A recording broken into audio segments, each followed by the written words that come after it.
વિદ્યાર્થી મિત્રો, બુકની અંદર કોયડાની અંદર બુકમાં જે કોયડા આપેલો હોય ને એની અંદરના કેટલાક દાખલા છે. આવો દાખલો આપણે કરાયેલો તો આગળ, ફરી ધ્યાન આપો. pH 10 વાળા દ્રાવણ સાથે સંપર્કમાં રહેલા હાઇડ્રોજન વિદ્યુત ધ્રુવનો પોટેન્શિયલ ગણો. મિત્રો, pH આપણને 10 આપેલી છે, તો આપણે સૂત્ર જાણીએ છીએ pH બરાબર -log 10 સાંદ્રતા H પ્લસ માટે -log 10 સાંદ્રતા H પ્લસ બરાબર pH 10 થઈ. તો અહીંયા આપણને H પ્લસ સાઇનનું મૂલ્ય એ 10⁻10 જેટલું મળશે. મિત્રો, આ કિંમત અહીંયા મૂકી દો તમે. 10⁻10 મોલર જે મળ્યું એ આપણે એ મૂકીએ. 10⁻10 તે -10 આગળ આવે તો +10 log 10 ની કિંમત બંધ થાય. એટલે કોઈ પણ દાખલામાં તમને pH 4 આપેલી હોય તો H પ્લસ સાઇનની સાંદ્રતા 10⁻4 થાય. pH 8 આપેલી હોય 10⁻8 મોલર. pH 10 આપેલી હોય 10⁻10 મોલર થાય. હાઇડ્રોજન વિદ્યુત ધ્રુવનો આપણે પ્રમાણિત પોટેન્શિયલ ગણીએ, એટલે રિડક્શન પોટેન્શિયલ ગણીએ આપણે. તો રિડક્શન સમીકરણ શું લખાય? ભાઈ H plus electron gives 1/2 H2. તો આ રીતે આપણે કેથોડ તરીકે વર્તે તો રિડક્શન થાય, એનોડ તરીકે વર્તે તો ઓક્સિડેશન થાય. તો આના માટે આપણે નર્નટ સમીકરણ લખવું હોય આ અર્ધકોષ માટે તો શું લખાય? E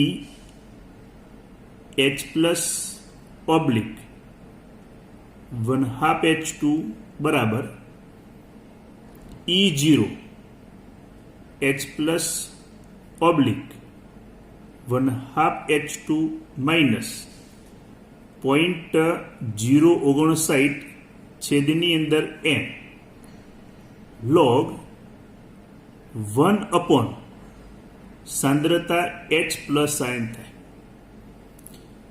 કારણ કે ઉપર નિપજ બાજુના આયનની સાંદ્રતા છેદમાં પ્રક્રિયક બાજુના આયનની સાંદ્રતા. અહીંયા આપણને પ્રક્રિયક સાઈડ છે H પ્લસ સાઇન, લખાય 1/H પ્લસ સાઇન. મિત્રો, પ્રમાણિત હાઇડ્રોજન વિદ્યુત ધ્રુવનો ઓક્સિડેશન પોટેન્શિયલ હોય કે રિડક્શન પોટેન્શિયલ હોય, વૈજ્ઞાનિક વ્યવહારમાં આનું મૂલ્ય 0.00 વોલ્ટ સ્વીકારેલું છે. -0.059 n બરાબર 1 થાય. log 1/10⁻10 થઈ માટે -0.059 log 10⁻10 લખાય. તો -0.059 ગુણ્યા 10 આગળ આવશે. log 10 ની કિંમત શું થાય? 1. તો આપણે આ જે મૂલ્ય મળશે એ -0.59 વોલ્ટ મળે. આ કઈ થયું? રિડક્શન.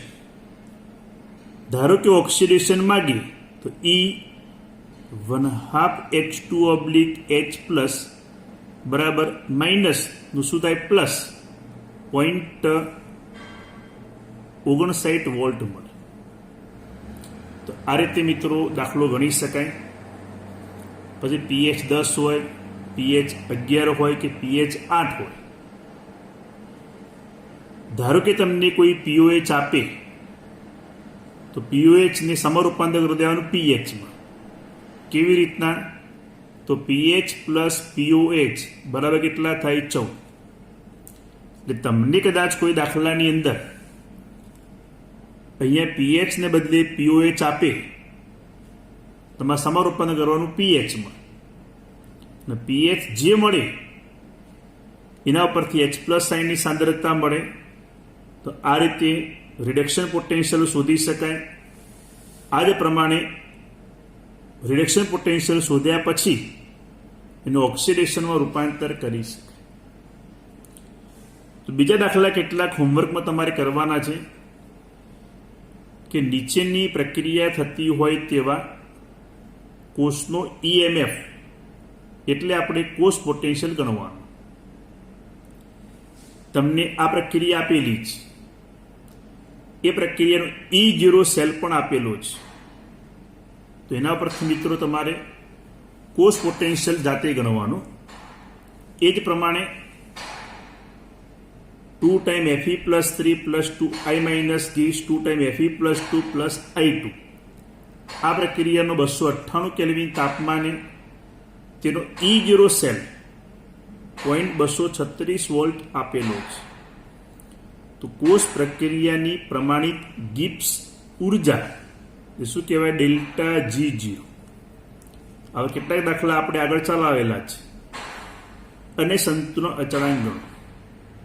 તો આ બંને દાખલા તમારે હોમવર્કની અંદર બંને દાખલા તમારે જાતે ગણવાના છે મિત્રો.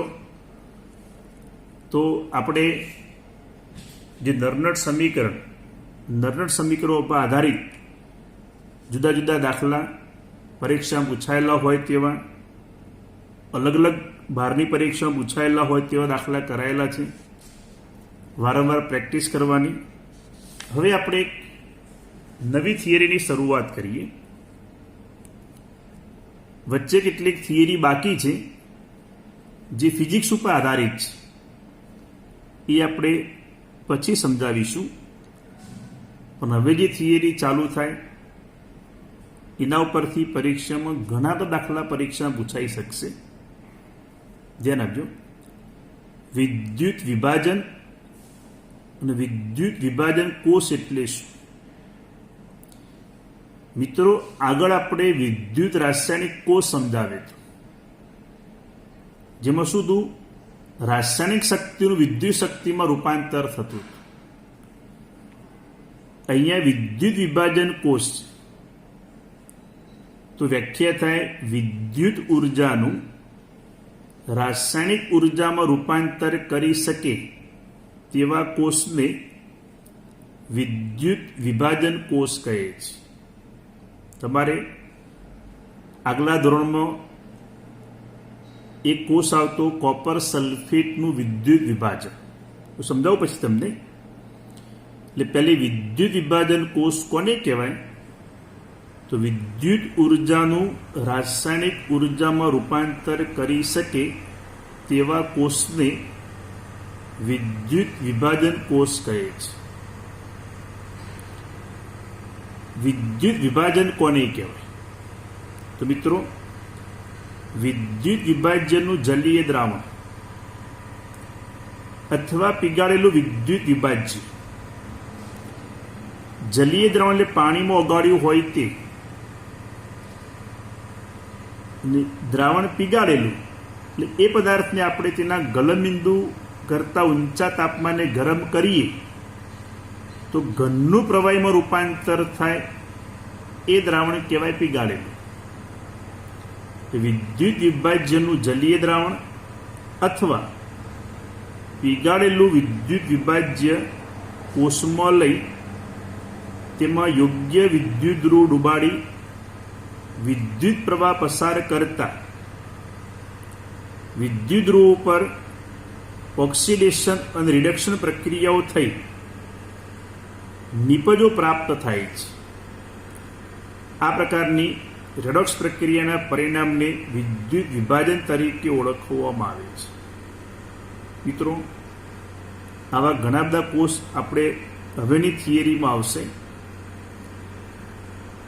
વ્યાખ્યા જો વિદ્યુત વિભાજનનું જલીય દ્રાવણ પાણીમાં બનાવેલું હોય તે અથવા પીગાળેલું વિદ્યુત વિભાજ્ય કોષમાં લઈ તેમાં યોગ્ય વિદ્યુત ધ્રુવ ડૂબાડી એનોડ અને કેથોડ ડૂબાડી વિદ્યુત પ્રવાહ પસાર કરતા વિદ્યુત ધ્રુવો ઉપર વિદ્યુત ધ્રુવો બે હોય એનોડ અને કેથોડ, તો એનોડ ઉપર કઈ પ્રક્રિયા થાય? ઓક્સિડેશન. અને કેથોડ ઉપર રિડક્શન. રિડક્શન પ્રક્રિયાઓ થઈ નિપજો પ્રાપ્ત થાય છે. આ પ્રકારની રેડોક્સ પ્રક્રિયાના પરિણામને વિદ્યુત વિભાજન તરીકે ઓળખવામાં આવે છે. મિત્રો 10મા ધોરણમાં તમારે એક પ્રયોગ આવતો, કોપર સલ્ફેટનું વિદ્યુત વિભાજન. શું હતું ખાલી સમજાવું કે એક પાત્રમાં કોપર સલ્ફેટનું જલીય દ્રાવણ લેવામાં આવે છે. એની અંદર એનોડ તરીકે અશુદ્ધ કોપરનો સળિયો અને કેથોડ તરીકે શુદ્ધ કોપરનો સળિયો એની અંદર ડુબાડવામાં આવે છે.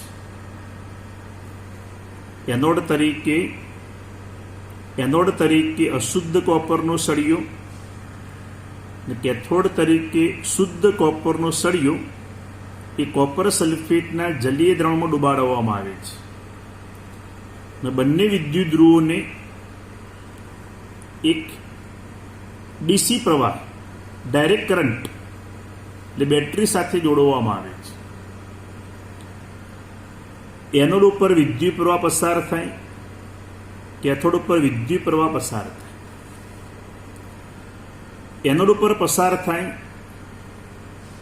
તો એનોડ ઉપર કઈ પ્રક્રિયા થાય? ઓક્સિડેશન. આપણે અહીંયા કોપરનો સળિયો છે, એના ઉપર ઓક્સિડેશન થાય તો આ રીતે Cu+2 બે ઇલેક્ટ્રોન ગુમાવશે. એટલે Cu+2 એટલે કોપરમાંથી Cu+2 ધીમે ધીમે ક્યાં જશે? દ્રાવણમાં.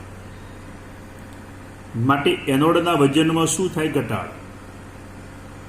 આ Cu+2 ક્યાં જશે? દ્રાવણમાં. અને અહીંયા કેથોડ છે, તો કેથોડ ઉપર પ્રક્રિયા કઈ થાય? રિડક્શન.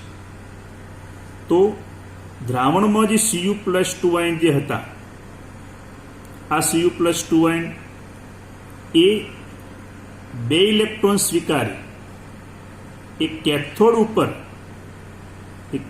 ઉપર અહીંયા જમા થશે. માટે અહીંયા કઈ ઘટના થઈ? એનોડ ઉપરનો કોપર ઓક્સિડેશન પ્રક્રિયા અનુભવી Cu+2 માં રૂપાંતર થયું. કોપર ધીમે ધીમે ક્યાં જશે? દ્રાવણમાં. દ્રાવણમાંના Cu+2 રિડક્શન પ્રક્રિયા અનુભવી ક્યાં જમા થાય? કેથોડ ઉપર. મળે અશુદ્ધ એનોડ ઉપરનો કોપર એ શુદ્ધ કેથોડ ઉપર જમા થશે.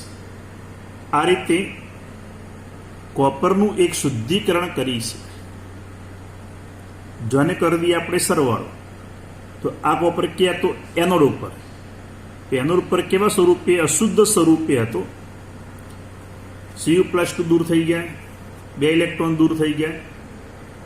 આ કોપર ક્યાં જમા થયો મિત્રો? કેથોડ ઉપર, જે કેવા સ્વરૂપે? શુદ્ધ સ્વરૂપ. તો આ રીતે એનોડ ઉપરનો અશુદ્ધ કોપર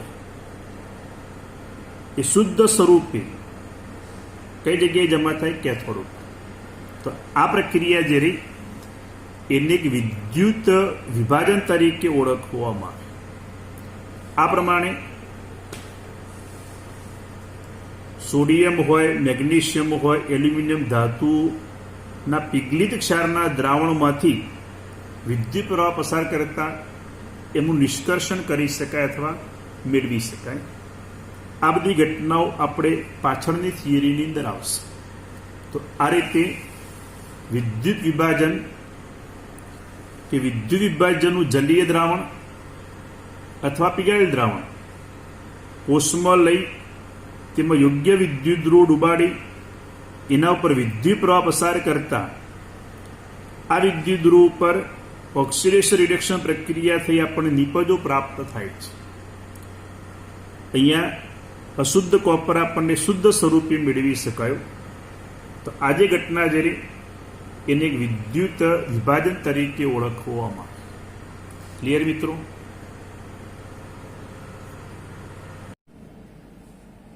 વિદ્યાર્થી મિત્રો, સૌથી મહત્વની થિયરી સમજવા લાયક, પરીક્ષામાં ઘણીવાર પૂછાયેલી પણ છે,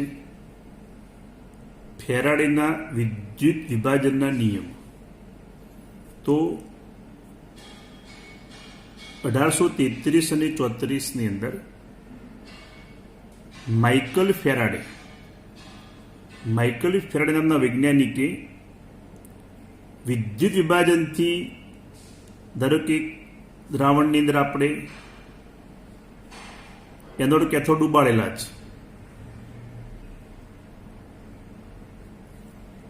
આની અંદર જલીય અથવા પીગાળેલ દ્રાવણ ભરી વિદ્યુત પ્રવાહ પસાર કરતા વિદ્યુત ધ્રુવ પર કેવી નિપજો મળે છે અને કેટલા પ્રમાણની અંદર મળે છે, એના ઘણા બધા પ્રયત્નો કરી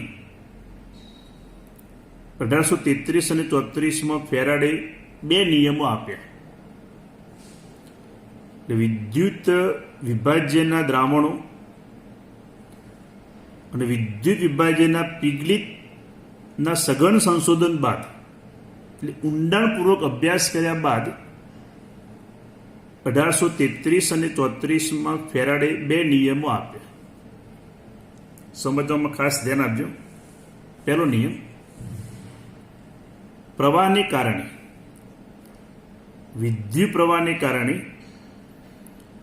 વિદ્યુત વિભાજન દરમિયાન કોઈ પણ વિદ્યુત ધ્રુવ પર થતી પ્રક્રિયાનો જથ્થો અથવા પ્રાપ્ત થતી નિપજનો જથ્થો એ વિદ્યુત વિભાજનીય દ્રાવણમાંથી પસાર થતા વિદ્યુત જથ્થાના સમપ્રમાણમાં હોય છે.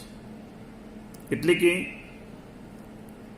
ધારો કે આપણે એક પાત્રની અંદર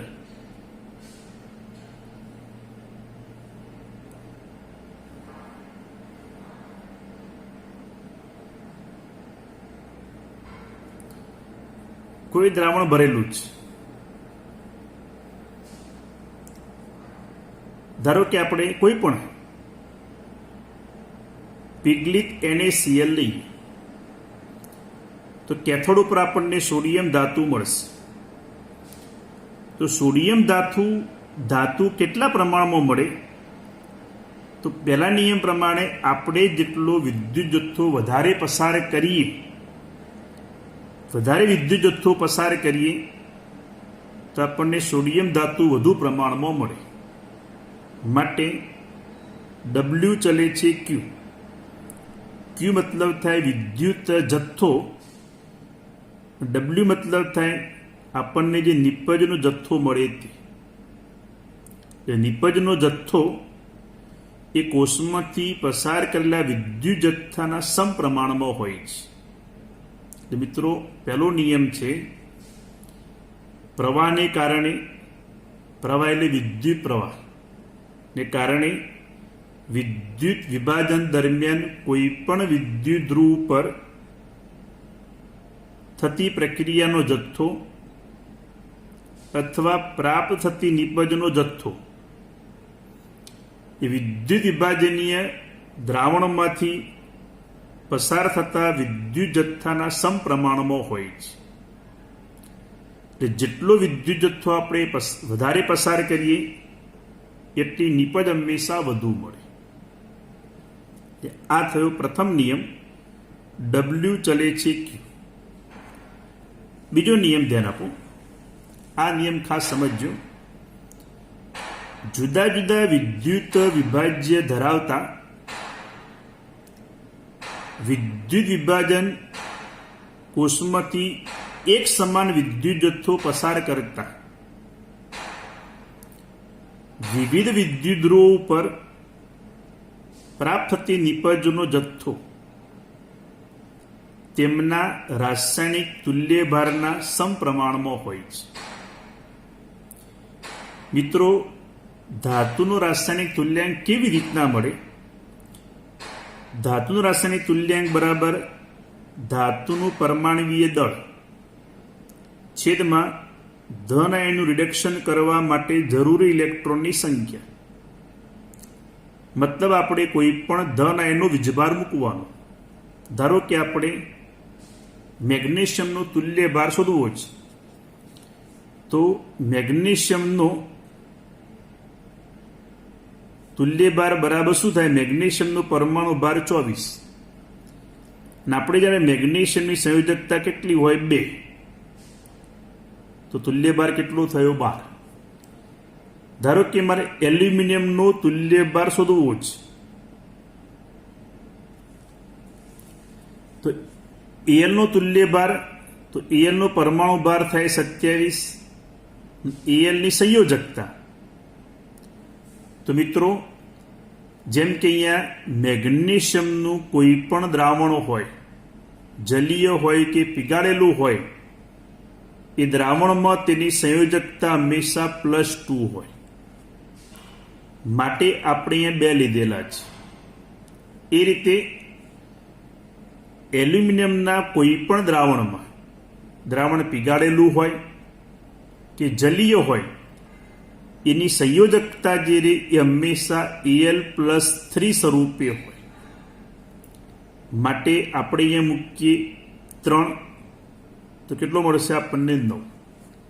આ રીતે કોઈ પણ ધાતુનો તુલ્યભાર અથવા રાસાયણિક તુલ્યભાર શોધી શકાય.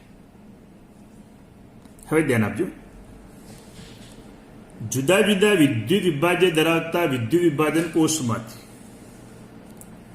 અહીંયા હું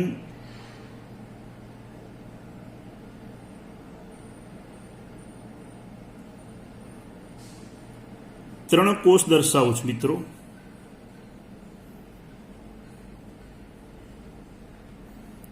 આ લઈએ આપણે એની અંદર પીગાળેલ NaCl,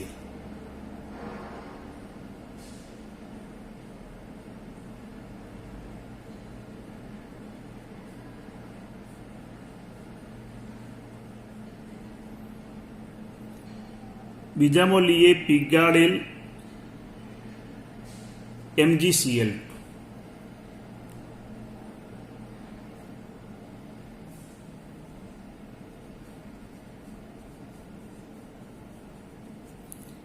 ત્રીજામાં લઈએ પીગાળેલ AlCl3.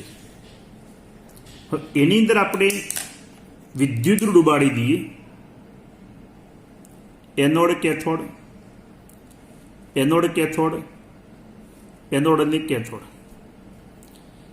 દરેકના કેથોડને આપણે એક જ તાર વડે જોડી દઈએ. દરેકના એનોડને આપણે એક જ તાર વડે જોડી દઈએ. હવે એના પર આપણે વિદ્યુત પ્રવાહ પસાર કરીએ. તો મિત્રો,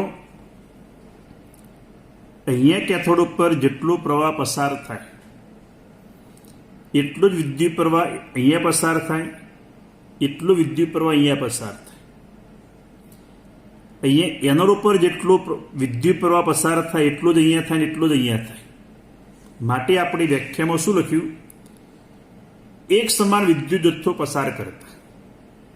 એટલે વ્યાખ્યા જો, જુદા જુદા વિદ્યુત વિભાજ્ય ધરાવતા વિદ્યુત વિભાજન કોષમાંથી, એટલે આપણે એક NaCl, MgCl2 અને પીગાળેલ AlCl3 આ ત્રણ કોષ લીધા. દરેકના કેથોડને એક જ તાર વડે, દરેકના એનોડને એક જ તાર વડે આપણે જોડી દીધા. પછી આપણે વિદ્યુત પ્રવાહ પસાર કરીએ તો દરેકમાંથી એક સમાન વિદ્યુત જથ્થો પસાર થાય. એક સમાન વિદ્યુત જથ્થો પસાર કરતા વિવિધ વિદ્યુત ધ્રુવો ઉપર, એટલે અહીંયા કેથોડ ઉપર, અહીંયા કેથોડ ઉપર, અહીંયા કેથોડ ઉપર, ધ્રુવ ઉપર પ્રાપ્ત થતો નિપજનો જથ્થો તેમના રાસાયણિક તુલ્યભારના સમપ્રમાણમાં હોય છે. ખાસ ધ્યાન આપજો. અહીંયા આપણે મેગ્નેશિયમનો તુલ્યભાર કેટલો શોધ્યો? 12. Al નો તુલ્યભાર કેટલો શોધ્યો? 9. તો મિત્રો ધ્યાન આપજો. આપણે માની લઈએ કે દરેકમાંથી એક સમાન વિદ્યુત જથ્થો પસાર થાય છે. એક સમાન વિદ્યુત જથ્થો આપણે લઈએ, એક મોલ ઇલેક્ટ્રોન લઈએ. ધ્યાન આપજો, હું જે બોલું એ ખાસ. દરેકમાંથી આપણે એક મોલ ઇલેક્ટ્રોન પસાર થાય છે. તો દરેકના કેથોડ ઉપર આપણને નિપજ કેટલી મળશે? તો જુઓ, Na+, એક મોલ ઇલેક્ટ્રોન સ્વીકારી, એક મોલ સોડિયમ આપશે. અહીંયા Mg+2, એક મોલ ઇલેક્ટ્રોન સ્વીકારી 1/2 મોલ મેગ્નેશિયમ આપશે. ઘણાને એવું થાય, સાહેબ અહીંયા +2 કેમ ના લખ્યા? તો ન લખવાનું કારણ એક કે દરેકમાંથી આપણે એક સમાન વિદ્યુત જથ્થો પસાર કરીએ છીએ. એટલે અહીંયા એક મોલ પસાર થયો હોય તો અહીંયા પણ એક જ મોલ પસાર થાય. જો 2 મોલ પસાર કરીએ તો આપણને 1 મોલ મેગ્નેશિયમ મળે. પણ આપણે અહીંયા એક સમાન વિદ્યુત જથ્થો 1 મોલ લીધેલો છે, માટે 1 મોલ પસાર થાય તો 1/2 મોલ મેગ્નેશિયમ મળે. જ્યારે અહીંયા Al+3 1 મોલ ઇલેક્ટ્રોન સ્વીકારે તો 1/3 મોલ એલ્યુમિનિયમ મળે. તો ધ્યાન આપો, આપણે દરેકમાંથી એક સમાન વિદ્યુત જથ્થો પસાર કર્યો. તો 1 મોલ સોડિયમ એ 23 ગ્રામ સોડિયમ થઈ, 1/2 મોલ મેગ્નેશિયમ એટલે મેગ્નેશિયમનો પરમાણુ ભાર 24/2 એટલે કેટલા ગ્રામ મળે આપણને? 12 ગ્રામ મળશે. 1/3 મોલ એલ્યુમિનિયમ, Al નો પરમાણુ ભાર 27/3 તો કેટલા ગ્રામ મળે આપણને? 9 ગ્રામ. તો મિત્રો, સોડિયમનો રાસાયણિક તુલ્ય ભાર થયો 23, મેગ્નેશિયમનો મેં તમને આગળ સમજાવ્યો 12, તો આપણને 12 ગ્રામ મળે.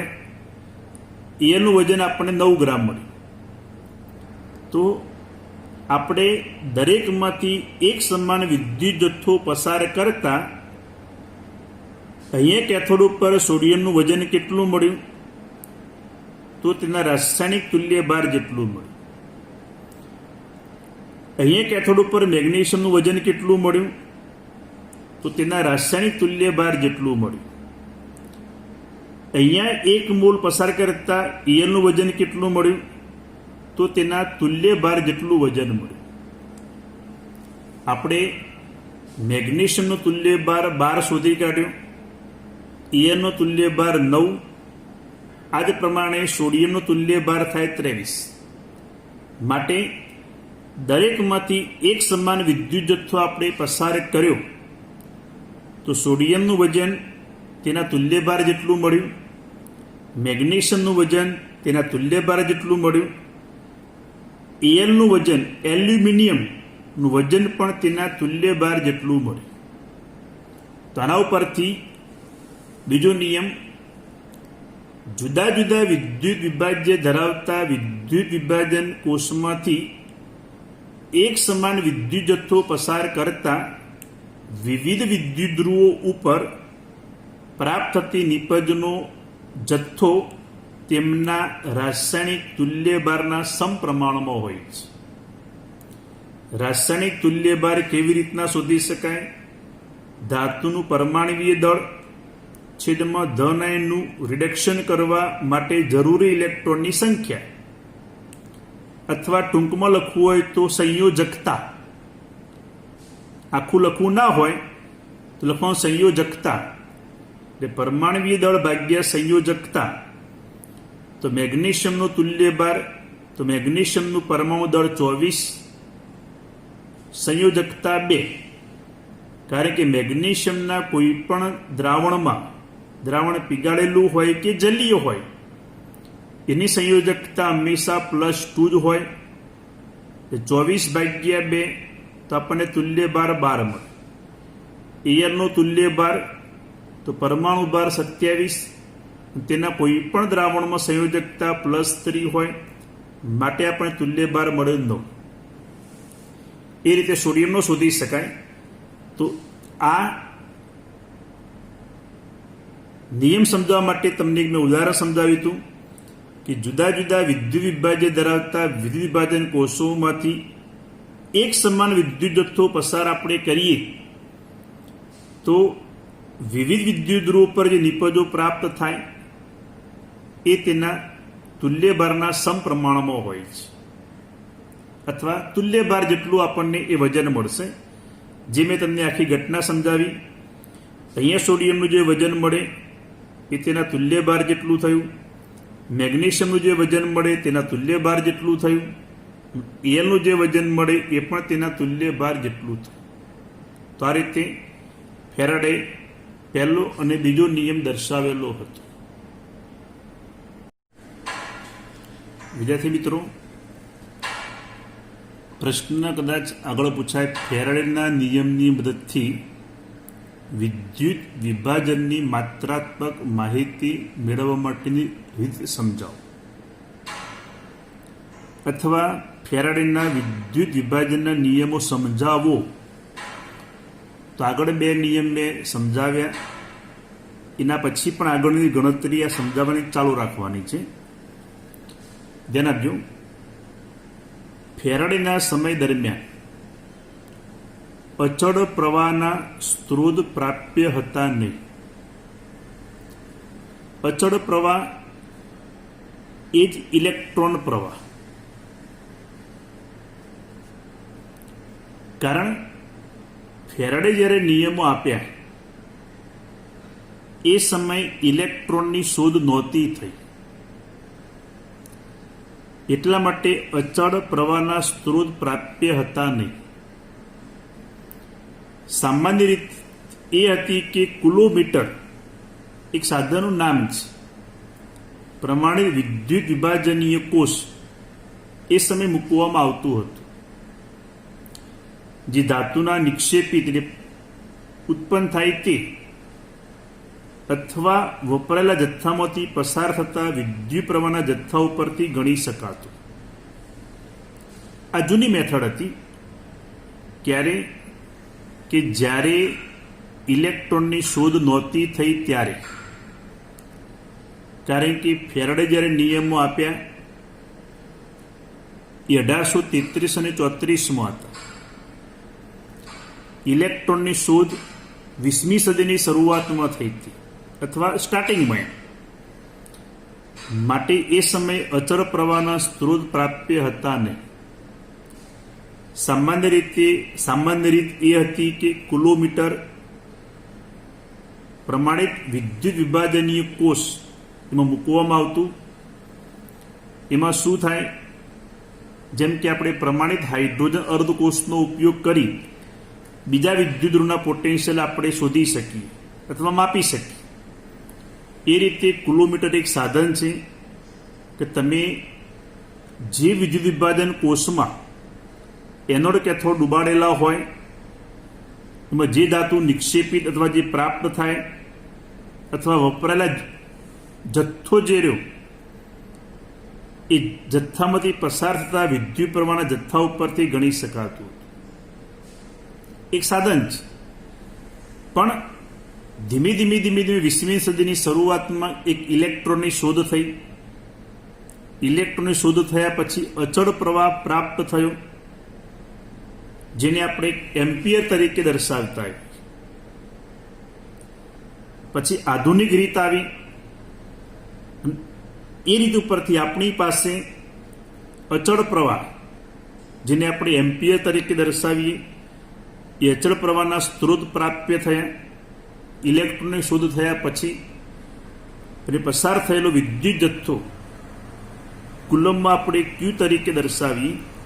તો આ બંને વચ્ચેનો સંબંધ દર્શાવતું સૂત્ર ક્યુ બરાબર I ગુણ્યા ટી.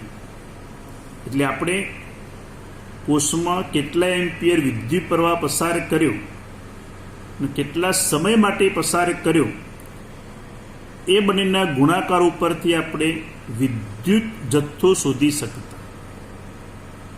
જે પહેલા કિલોમીટર નામના સાધન વડે એ જથ્થો શોધવામાં આવતો, પણ ઇલેક્ટ્રોનની શોધ થયા પછી આ અચળ પ્રવાહનો સ્ત્રોત પ્રાપ્ય થયો, જે આપણે એમ્પિયર તરીકે દર્શાવીએ. એટલે કોઈ પણ કોષમાંથી આપણે કેટલા એમ્પિયર વિદ્યુત પ્રવાહ કેટલા સમય માટે પસાર કરીએ છીએ એ બંનેનો કરી દઈએ આપણે ગુણાકાર, તો આપણને વિદ્યુત જથ્થો કુલમમાં શોધી શકે. અહીંયા ક્યુ એ વિદ્યુત જથ્થો કુલમમાં દર્શાવે છે, આઈ એ વિદ્યુત પ્રવાહ કયા એકમમાં એમ્પિયરમાં દર્શાવે છે, અને ટી એ સમય એ હંમેશા સેકન્ડની અંદર હોવો જોઈએ. આ ખાસ ધ્યાન આપજો મિત્રો, સમય ટી હંમેશા સેકન્ડમાં હોવો જોઈએ. જો તમને કલાક અથવા મિનિટમાં આપેલો હોય તો વિદ્યુત જથ્થો શોધવા માટે તમારે એને સેકન્ડમાં રૂપાંતર કરવો પડશે. મિનિટમાં અથવા કલાકમાં સીધો આપણે સમય મૂકી દઈએ તો વિદ્યુત જથ્થો આપણને સાચો મળશે. હવે આગળ જો, ફેરાડે પોતાના નામ ઉપર તે વ્યાખ્યા આપી, 1 ફેરાડે કોને કહેવાય? તો ફેરાડે વ્યાખ્યા આપી, 1 મોલ ઇલેક્ટ્રોન દ્વારા વહન પામતા વિદ્યુતના જથ્થાને 1 ફેરાડે તરીકે ઓળખવામાં આવે. મિત્રો ખાસ ધ્યાન આપજો, 1 મોલ ઇલેક્ટ્રોન દ્વારા વહન પામતા વિદ્યુતના જથ્થાને 1 ફેરાડે કહેવાય. 2 મોલ ઇલેક્ટ્રોન દ્વારા વહન પામતા વિદ્યુતના જથ્થાને 2 ફેરાડે કહેવાય.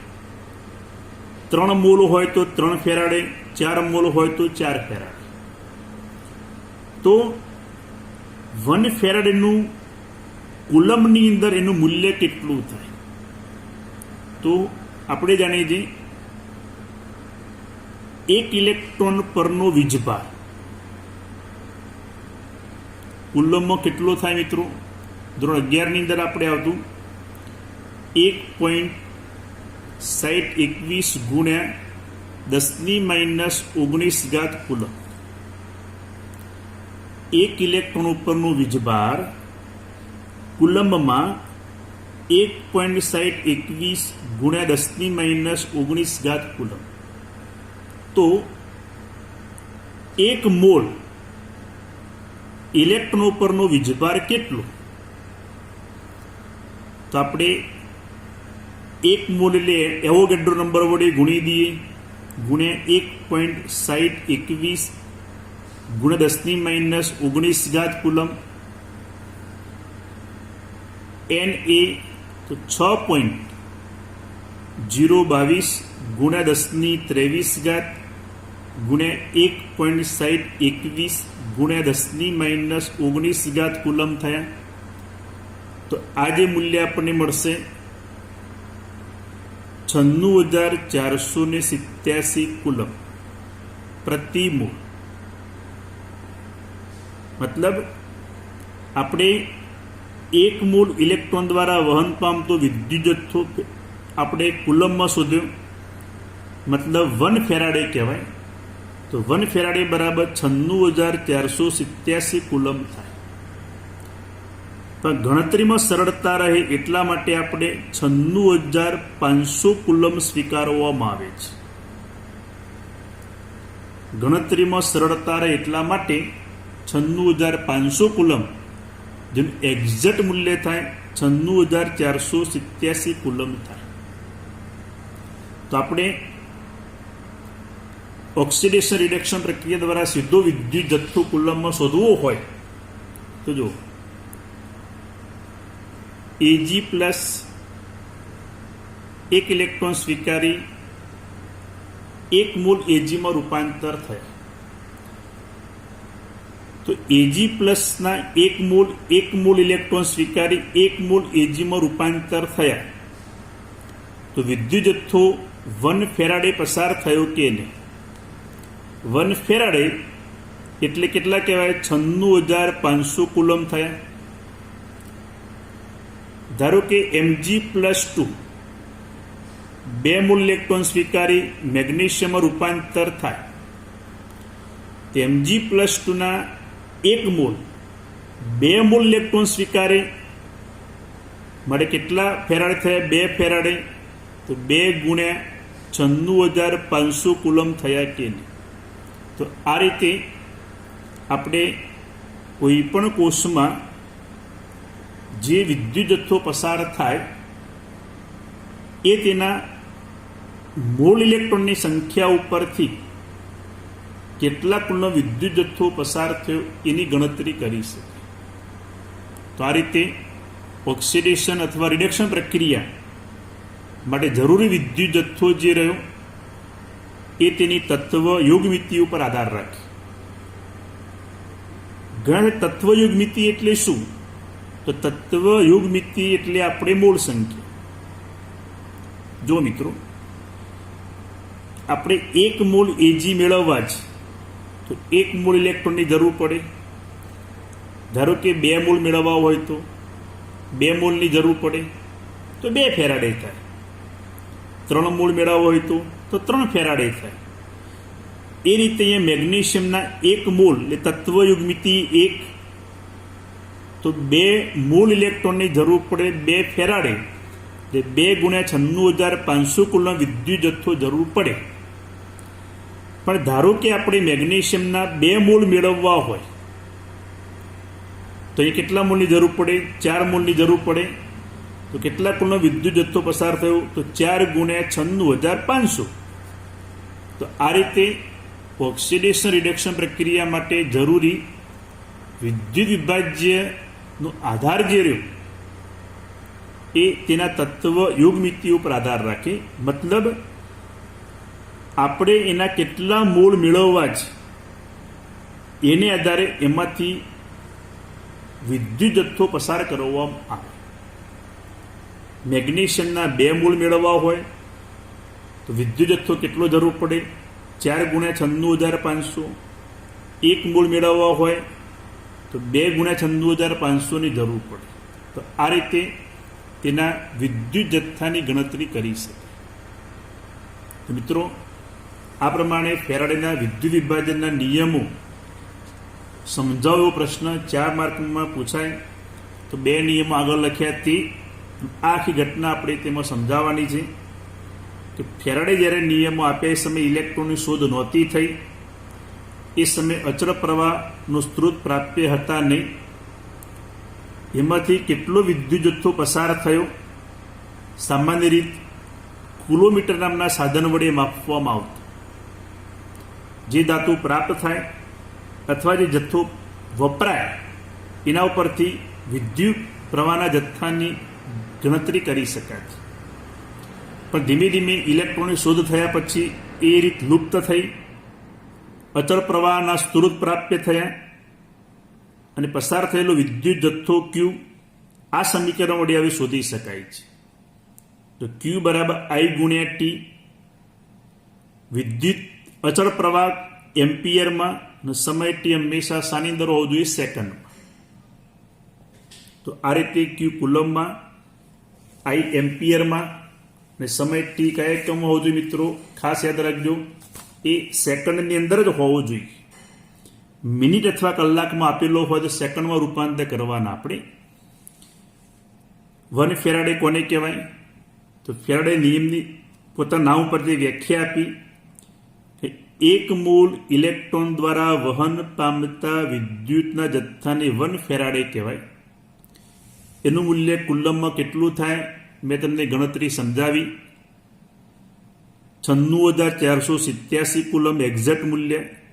તો ગણતરીમાં સરળતા રહે એટલા માટે આપણે અહીંયા 96,500 કુલમ સ્વીકારવામાં આવે છે. બીજું આપણે સૂત્ર તમને સમજાવું, ખાસ ધ્યાન આપજો.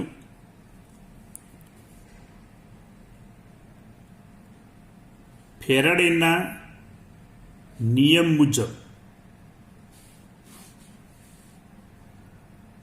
Q બરાબર આઈ ગુણ્યા ટી થાય કે નહીં? આ કયા એકમમાં આવ્યું? કુલમમાં. આપણે તેને ફેરાડેમાં રૂપાંતર કરવું હોય તો આઈ ગુણ્યા ટી 96,500 વડે ભાગી દઈએ તો શામાં રૂપાંતર થાય? ફેરાડે. કેવી રીતના? તો 96,500 કુલમ બરાબર 1 ફેરાડે થાય. તો ક્યુ બરાબર આઈ ગુણ્યા ટી કુલમ બરાબર કેટલા ફેરાડે થાય? તો ક્યુ બરાબર આઈ ગુણ્યા ટી 96,500 વડે ભાગી શામાં રૂપાંતર થાય? આપણે ફેરાડેમાં. તો ધ્યાન આપજો, 1 ફેરાડે વિદ્યુત જથ્થો પસાર કરતા એક તુલ્યભાર જેટલું આપણને વજન મળે. 1 ફેરાડે વિદ્યુત જથ્થો આપણે પસાર કરીએ તો બીજા નિયમ અનુસાર આપણને જે વજન મળશે એ તેના એક તુલ્યભાર જેટલું મળે. જેમ કે મેગ્નેશિયમના એક તુલ્યભારનું વજન કેટલું? તો 12. એલ્યુમિનિયમનું કેટલું? તો 9. મેગ્નેશિયમનું કેટલું થયું? તો 12. આ શું કહેવાય? એક તુલ્યભાર જેટલું કહેવાય. 24 અને 27 સુધી એ તેના એક પરમાણુય દળ જેટલું થયું, મતલબ એના પરમાણુ ભાર જેટલું થયું. આ તેના તુલ્ય ભાર જેટલું થયું. તો બીજા નિયમ અનુસાર 1 ફેરાડે વિદ્યુત જથ્થો પસાર કરતા એક તુલ્ય ભાર જેટલું વજન મળે. તો આઈ ગુણ્યા ટી છેદમાં 96,500 કુલમ વિદ્યુત જથ્થો પસાર કરતા આપણને વજન કેટલું મળશે? તો ડબલ્યુ બરાબર ઇક્યુ તુલ્ય ભાર જેટલું વજન, ઇક્યુ એટલે તુલ્ય ભાર ગુણ્યા આઈ ગુણ્યા ટી છેદમાં 96,500. તો આ રીતે ડબલ્યુની કિંમત શોધી શકાય. અથવા તમને ધારો કે તુલ્ય ભાર જાણતા નથી તો બીજું સૂત્ર આપું, ડબલ્યુ બરાબર એમ ગુણ્યા આઈ ગુણ્યા ટી છેદમાં 96,500 ગુણ્યા એન, જે એમ પરમાણુ ભાર, આઈ એમ્પિયર, સમય ટી સેકન્ડ, એન તેની સંયોજકતા. એટલે આ સૂત્ર કેટલાક દાખલાની ગણતરીમાં MCQમાં ખાસ યાદ રાખવાનું. ડબલ્યુ બરાબર એમ આઈ ટી ગુણ્યા 96,500 ગુણ્યા એન. એમ પરમાણુ ભાર, આઈ એમ્પિયર, સમય ટી સેકન્ડ અને એન તેની સંયોજકતા. જો આપણે પરમાણુ ભારને બદલે તુલ્ય ભાર લેવો હોય તો તુલ્ય ભાર ગુણ્યા આઈ ગુણ્યા ટી છેદમાં 96,500. આ સૂત્ર પણ વાપરી શકાય, પણ તુલ્ય ભાર આપણે જાણતા નથી તો ડબલ્યુ બરાબર એમ ગુણ્યા આઈ ગુણ્યા ટી છેદમાં 96,500 ગુણ્યા એન. અહીંયા આપણે પરમાણુ ભાર ભાગ્યા સંયોજકતા, કારણ કે તુલ્ય ભાર બરાબર આગળ મેં લખાવી દીધું પરમાણુ ભાર ભાગ્યા સંયોજકતા. પરમાણુ ભાર આપણે એમ સંયોજકતા એન, તો ઇક્યુનું મૂલ્ય આપણે મૂકીએ એમ બાય એન તો આપણને આ સૂત્ર મળશે. બીજું, ડબલ્યુ બરાબર ઇક્વિવેલેન્ટ વેટ ગુણ્યા આઈ ગુણ્યા ટી છેદમાં 96,500. તો ડબલ્યુ બરાબર ઝેડ આઈ ટી, જે ઝેડ બરાબર ઇક્વિવેલેન્ટ વેટ છેદમાં 96,500. જ્યાં ઝેડને શું કહેવાય? વીજ